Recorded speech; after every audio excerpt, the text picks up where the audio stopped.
এই কোরআনের জন্য আমার নবী, বিশ্বের নবী, মদিনার দুলাল, মদিনার ময়না, পূর্ণিমার চাঁদ, বিশ্বের নবী মুহাম্মাদুর রাসূলুল্লাহ সাল্লাল্লাহু আলাইহি ওয়াসাল্লাম বড় দুঃখ করেছে, বড় কষ্ট করেছেন যে কোরআনে কারিমের জন্য পূর্ণিমার চাঁদের মতো নবী। আম্মা জান আয়েশা বলছেন, পূর্ণিমার চাঁদের রাত্রে মুক্ত আকাশের তলে আমি বিশ্বের নবীর সঙ্গে দাঁড়ানো ছিলাম। একবার পূর্ণিমার চাঁদের দিকে লক্ষ্য করি, আরেকবার নবীজির চেহারার দিকে লক্ষ্য করি। আমার মনে হতো পূর্ণিমার চাঁদের প্রহর থেকে আমার নবীজির চেহারার প্রহর 1000 গুণে বেশি হবে।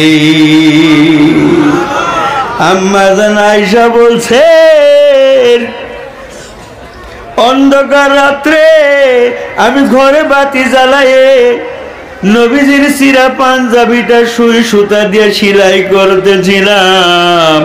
হঠাৎ করে আমার ঘরের বাতিটা নিভে গেল, ঘরটা অন্ধকার হয়ে গেল, আমার হাতের সুই সুতাটাও হারিয়ে গেল। এমন সময় অন্ধকার ঘরে আমার দয়ার নবী, মদিনার দুলাল, মদিনার ময়না, পূর্ণিমার চাঁদ নবী আমার ঘরে ঢুকে গেলেন। নবীজি অন্ধকার ঘরে ঢুকে যাওয়ার সঙ্গে সঙ্গে নবীজির শরীরের প্রহরের দ্বারাই আমার অন্ধকার ঘরটাও উজালা হয়ে গেছে। নবীজির শরীরের প্রহরের দ্বারাই আমার হারিয়ে যাওয়া সুই সুতাটাও আমি পায়ে গেছি গো। এত সুন্দর নবী, পূর্ণিমার চাঁদের মতো নবী আমার। আম্মা জান আয়েশা বলছেন, মিশরের মহিলারা ইউসুফ আলাইহিস সালামের রূপ দেখে পাগল হয়ে ফল কাটা বাদ দিয়ে জারজির চাকু দিয়ে আঙ্গুল কেটে ফেলেছে। ইউসুফ আলাইহিস সালামের রূপ দেখে মুগ্ধ হয়ে আঙ্গুল কেটে ফেলেছে।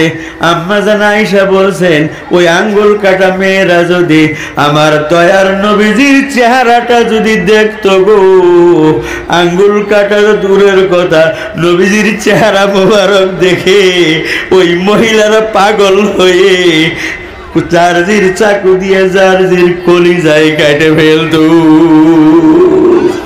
এত সুন্দর নবী আমার, এত সুন্দর নবী, যে নবীর চরিত্রের কথা আল্লাহ কোরআনে কারীমের মধ্যে প্রশংসা করেছেন। আল্লাহ রাব্বুল আলামিন বলছেন, ইন্নাকা লাআলা খুলুকিন আযীম। ওগো নবী, আপনি तमाम বিশ্বের মধ্যে সর্বোচ্চ মানের চরিত্রের দ্বারা আপনি চরিত্রবান। নবী এত সুন্দর চরিত্রবান, জীবনে কাউকে কোনোদিন গালি দেয় নাই, জীবনে কাউকে কোনোদিন নবীজি অভিযোগ করে নাই, কারো উপরে নবীজি চক্ষু রাঙায় নাই, কোনোদিন নবীজি অভিমান করেন নাই। সে এত দয়ার নবী, পূর্ণিমার চাঁদের মতো নবী, সবুর ধৈর্য ধরনেওয়ালা নবী, যে নবীজির চেহারা দেখে, নবীজির চরিত্র দেখে আরবের মানুষেরা নবীকে নাম ধরে ডাকতে সাহস করে নাই, নবীজিকে আমিন আর সাদিক বলে সম্বোধন করত। কিন্তু যেদিন থেকে কোরআনে কারীম तमाम পৃথিবীর মধ্যে বরকতের ভান্ডার কোরআনে কারীম যখন নবীজির উপর নাজিল হলো, আল্লাহ পাক হুকুম করলেন কোরআনের বাণী ঘরে ঘরে পৌঁছাবার জন্য। বিশ্বের নবী যেদিন থেকে কোরআনের হুকুম ঘরে ঘরে পৌঁছানো আরম্ভ করলেন, तमाम আরবের মানুষেরা নবীজির দুশমন হয়ে গেল গো।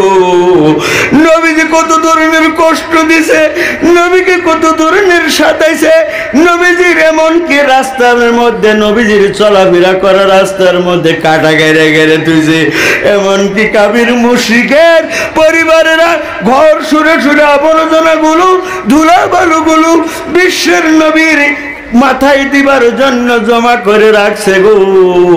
কাফিরের পরিবার ঘর ছুঁড়ে ছুঁড়ে আবর্জনা জড়া করে রাখছে। নবীজি যখন রাস্তা দিয়ে যায়, সাদা সিধা নবী আমার, পূর্ণিমার চাঁদের মতো নবী আমার রাস্তা দিয়ে যাইতেছেন।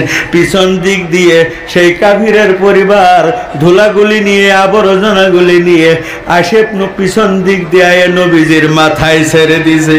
সারাটা শরীর ময়লা যুক্ত হয়ে গেছে, তথাপি নবী গালি দেয় নাই, নবী অভিযোগ করে নাই, কারো কাছে বিচার দেয় নাই।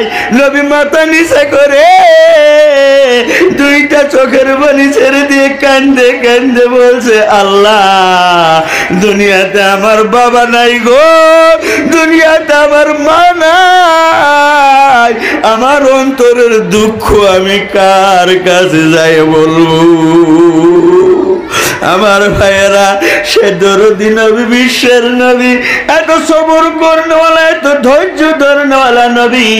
এই মহিলা, যে মহিলা বিশ্বের নবীর মাথার উপরে ধুলা বালু দিত, হঠাৎ করে 2-3 দিন ধরে ধুলা বালু দেয় না।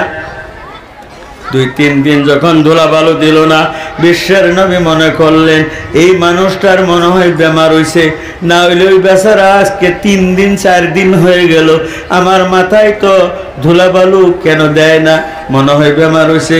সে আমার দুশ্মন হোক আর আমার বন্ধু হোক, আমি বিশ্বের নবী হিসেবে তার খবর নেওয়াটার আমার দায়িত্ব আছে। বিশ্বের নবী সাল্লাল্লাহু আলাইহি ওয়াসাল্লাম মানুষকে জিজ্ঞাসা করে নবীজি ওই মহিলার বাড়ির হাজির হয়ে গেছে। ওই মহিলাটার একটা মেয়ে সন্তান ছিল, সে বাড়ির আঙ্গানায় দেখে যার মাথাতে আমার মা প্রত্যেক দিন ধুলা দেয়, আবর্জনা দেয়, ওই বেড়া আমার বাড়িতে হাজির, মনে হয় প্রতিশোধ নিবার জন্য হাজির হয়েছে। তার মা রেখেছে, মা তুমি যে মুহাম্মদের মাথায় ধুলা বালু দিতে, সে মোহাম্মদ আজকে মনে করে তোমার প্রতিশোধ নেবার জন্য আমাদের বাড়ির আঙ্গানায় এসে হাজির। মেয়ে লোকটা তাকাই দেখে, সত্যই মোহাম্মদ আমাদের বাড়ির বাইরে এই কি আঙ্গানায়। জিজ্ঞাসা, মোহাম্মদ তুমি আমার বাড়ির কেন? দয়া নবীজি বলছে, মা আজকে 3 দিন 4 দিন ধরে তো আপনি আমার মাথায় ধুলা বালু দেন না, তাই মনে হলো আপনার কি কোনো বেমার আজারি হইল নাকি, গতিকে আপনার খবর নেওয়াটা আমি নবী হিসেবে আমার উপরে দায়িত্ব আছে, সেই দায়িত্ব আদায়ের জন্য আপনার খবর নিতে আমি আপনার বাড়ির আঙ্গনে এসে হাজির হয়ে গেছি। মহিলা বলে, হারে কই কি বেচারা, কই কি যার সঙ্গে আমি এত শত্রুতা করি, এত দুশ্মনী করি, আর সে আজকে আমার খবর নেবার জন্য আমার বাড়ির আঙ্গনায়। ইনি সাধারণ মানুষ নাই, ইনি যে দাবি করেছেন সত্যিকার ইনি আল্লাহর নবী, সত্যিকার ইনি আল্লাহর রাসূল, আমার বুঝবার বাকি নাই, আমার জানবার বাকি নাই। মহিলা বলছে, বাবা গো, বাবা মুহাম্মদ, আমি না বুঝে তোমার অন্যায় করেছি, তোমার দুশ্মনী করেছি, আমি তোমার কাছে মাপ চাই গো। ও বাবা, তোমার কাছে ক্ষমা চাই, আমাকে মাফ করে দাও গো, আমি যে তোমার কত বড় অন্যায় করছি আমি বুঝতে পারি নাই, জানতে পারি নাই গো। ও বাবা, তুমি আমাকে মাফ করে দাও, মাফ করে তুমি আমাকে কলেমা পড়ায় আমাকে মুসলমান বানিয়ে দাও। আমার ভাইয়েরা, আমার বন্ধুরা, সেই নবী, বিশ্বের নবী, ধৈর্যর কারণে সেই দুশ্মন মহিলাটা মুসলমান হয়ে গেল। বিশ্বের নবী রওনা হয়ে গেছে, দেখে বুড়ি একটা বড় টুপলা একটা মাথায় নিয়ে যাইতেছে। দয়ার নবী একবারে বলে, মা, ও বৃদ্ধা মা, আপনি বৃদ্ধা মানুষ, বুড়ি মানুষ, লাঠি ঢোকা দিয়ে চলেন, এত বড় টুপলা মাথায় নিয়ে কেমন করে আপনি যাবেন? ও মা, টুপলাটা একটু আমাকে দিয়ে দেন, আমি আপনাকে একটু সহায় করি।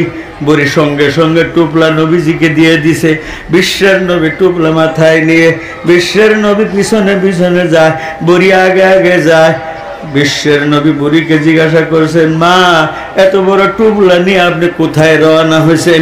বুড়ি বলছে, মক্কার জমিনে আব্দুল্লাহ নামের ব্যক্তির একটা সন্তান, মোহাম্মদ নামের একজন ব্যক্তি নবুয়তের দাওয়া করে, নতুন দ্বীনের দাওয়া করে, তার কথা শুনে আমি সহ্য করতে পারি নাই। সুতরাং আমি মক্কার জমিন ছেড়ে আমি অন্যত্রে চলে যাই। বিশ্বের নবী কোনো কথা বলে নাই, বুড়ির পিছনে পিছনে টুপলা মাথায় নিয়ে চলতেছিলেন। কিছু দূর যাওয়ার পরে বুড়ি বলছে, বাবা টুপলা এখন দিয়ে দাও, আমার জায়গা পৌঁছে গেছি, যাবার সময় তোমার পরিচয়টা তুমি আমাকে দাও। বিশ্বের নবী বলছেন, মাগো আপনি যে আব্দুল্লাহর সন্তান, মুহাম্মদের কথার যন্ত্রণায় আপনি চলে যেতেছেন, আমি সেই আব্দুল্লাহর সন্তান মুহাম্মদ। বুড়ি বলে, আরে ছেলে কই কি, যাকে আমি কোনো যাচাই করলাম না, মনে করলাম সে বড় খারাপ মানুষ, বড় খারাপ মানুষ, তার কথা মনে করে আমি জায়গা ত্যাগ করে চলে আসলাম। আসলে তো সে খারাপ না, তুমি বাবা কোনো খারাপ না, তুমি তো বড় ভালো মানুষ, তুমি ছাড়া তুমি তো নবী হওয়ার যোগ্য, তোমার মতো ব্যক্তি তো নবী হওয়ার যোগ্য গো। ও বাবা আমি যাচাই ছাড়া আসছি, তোমার উপরে মন্দচারী গালাগালি করছি, বাবা তোমার হাত ধরে মাপ চাই, পাও ধরে মাপ চাই, তুমি আমাকে মাফ করে দাও, আমার জানবার শুনবার বাকি নাই, তুমি সত্যিকার আল্লাহর নবী। ও বাবা তুমি আমাকে কলেমা পড়ায় তুমি আমাকে মুসলমান বানিয়ে দাও।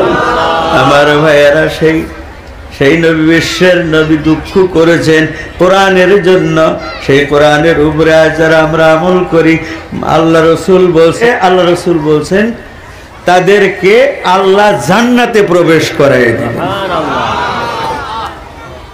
শুধু তাই না, আল্লাহ রাব্বুল আলামিন তাদেরকে 10 জন গুনাহগার, তার পরিবারের 10 জন গুনাহগার বান্দা যাদের জন্য জাহান্নাম ওয়াজিব হয়ে গেছে, তেমন 10 জন ব্যক্তিকে, একটা কোরআনের আলিম, একজন কোরআনের হাফিজকে আল্লাহ পাক সুপারিশ করে তাকে 10 জনকে জান্নাতে নেবার অধিকার আল্লাহ পাকে দিয়ে দিবেন।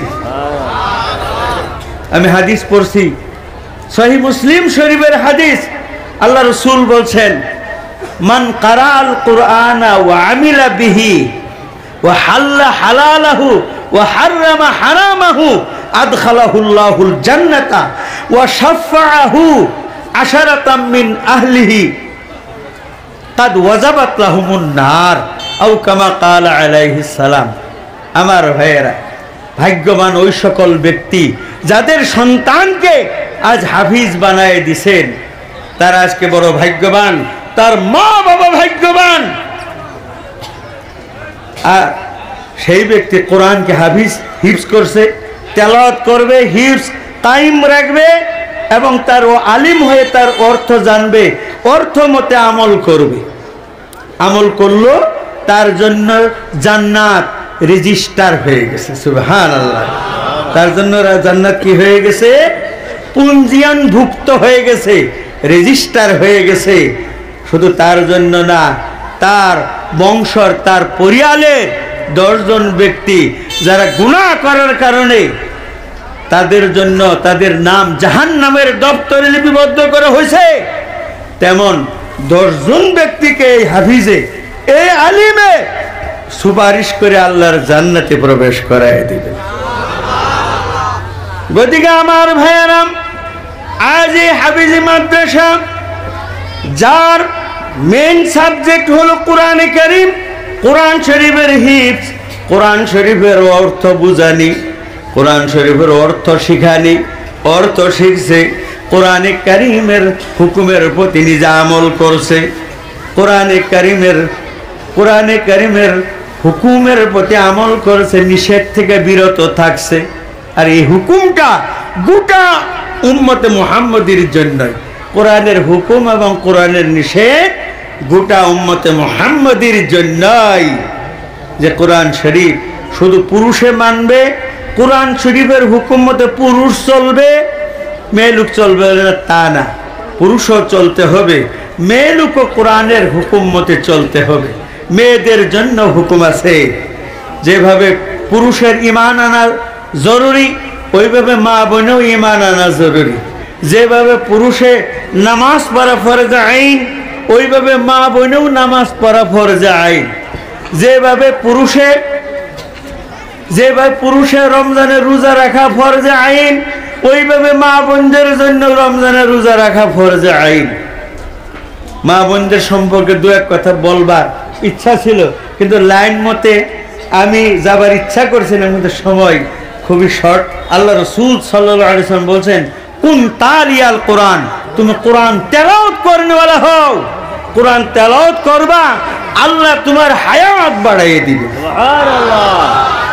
কোরআন তেলাওয়াত করবা, তোমার রিজিকে বরকত হবে। কোরআন তেলাওয়াত করবা, আল্লাহ রাব্বুল আলামিন তোমার ইজ্জতের মধ্যে বরকত দিবেন। কোরআন তেলাওয়াত করবা, ফেরেশতারা তোমার জন্য রহমতের দোয়া করবে। তুমি কোরআন তেলাওয়াত করবা, তোমার বাড়ির বালা মুসিবত আল্লাহ দূর করে দিবে। তো আমার ভাইয়েরা, আল্লাহ রাসূল বলেন, কুন তালিয়াল কোরআন, তুমি কোরআন পড়নেওয়ালা হও। বলে, তাও যদি তোমার ভাগ্য হইল না, কোরআন শরীফ তুমি শিখতে পারো নাই। আসলে তো কোরআন শরীফ ইচ্ছা করলে আপনি শিখতে পারবেন, কারণ আল্লাহ কি বলছে, তুমি শিখবার জন্য একবারে আও, আমি তোমার জন্য সহজ করে দিব। সুবহানাল্লাহ বিহামদি।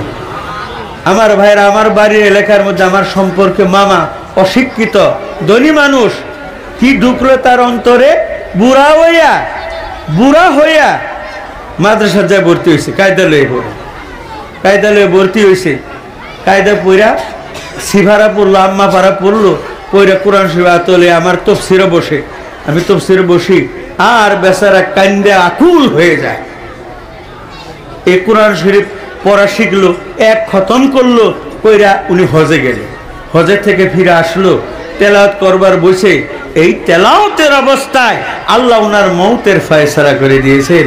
তেলাওয়াত করতে করতে উনার ময়না পাখি চিরদিনের জন্য বিদায় হয়ে গেল। আমার ভাইয়েরা, আল্লাহ রাসূলের সাহাবী হযরত সালমান ফারসি রাদিয়াল্লাহু তাআলা আনহু, যিনি 250 বছর বয়সে মুসলমান হয়েছেন, একটা দুইটা বয়স না, আল্লাহ ওনার বয়স বরকত দিছে। কত বছর বয়সে মুসলমান হয়েছে?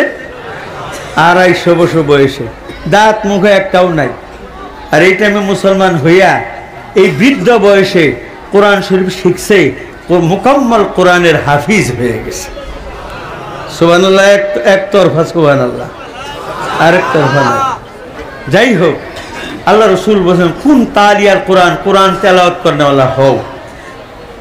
আমরা চেষ্টা করলে, লাইসাল ইনসানু ইল্লা মা সাআ, মানুষের চেষ্টার অতীত কোনো বস্তু নাই। আপনি চেষ্টা করবেন, মেহনত করবেন, আল্লাহ পাকে রহমত করব। বৃদ্ধ বয়সে সালমান ফারসি রাদিয়াল্লাহু তাআলা আনহু, উনি কোরআন শরীফের হাফিজ হয়ে গেছে। আমার ভাইয়েরা, যদি তাও ভাগ্য না হলো, আও মুস্তামিআন, কোরআন শরীফ শুননেওয়ালা হও, তোমার একটা সন্তানকে তুমি কোরআনের হাফিজ বানাও, কোরআনের আলিম বানাও। ওই সন্তানটা কোরআন তেলাওয়াত করবে, তুমি সেখানে বসে বাবা হয়ে, মা হয়ে তোমার সন্তানের তেলাওয়াতটা ধ্যান দিয়ে শুনবে। পড়নেওয়ালা শুননেওয়ালা উভয়কে আল্লাহ রাব্বুল আলামিন সমান সমান সওয়াব দিবে। পড়নেওয়ালা আর শুননেওয়ালা দুইজনকে আল্লাহ সমান সওয়াব দিয়ে থাকে, সওয়াবের মধ্যে কোনো কমই বেশি হবে না।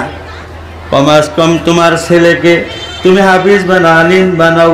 এই ছেলে, এই মেয়ে, তোমার যে ছেলে কোরআন পড়নেওয়ালা, কোরআনের হাফিজ, বা তোমার মেয়েটা কোরআনের হাফিজ, এই কোরআনের হাফিজা, কোরআনের হাফিজ, তা সে শুধুমাত্র তুমি তার খেয়ে তেলাওয়াতে শুনবে না, তুমি যেদিন বিদায় হয়ে যাবে, যেদিন তোমার ময়না পাখি পিঞ্জিরা ভেঙে উড়াল দিবে গো, যেদিন তোমাকে পালঙ্কে থেকে নামায়ে দেওয়া হবে, ঘরের মাইজালের মধ্যে ধাড়ি বিছাইয়ে তোমাকে শুয়াইয়ে দেওয়া হবে।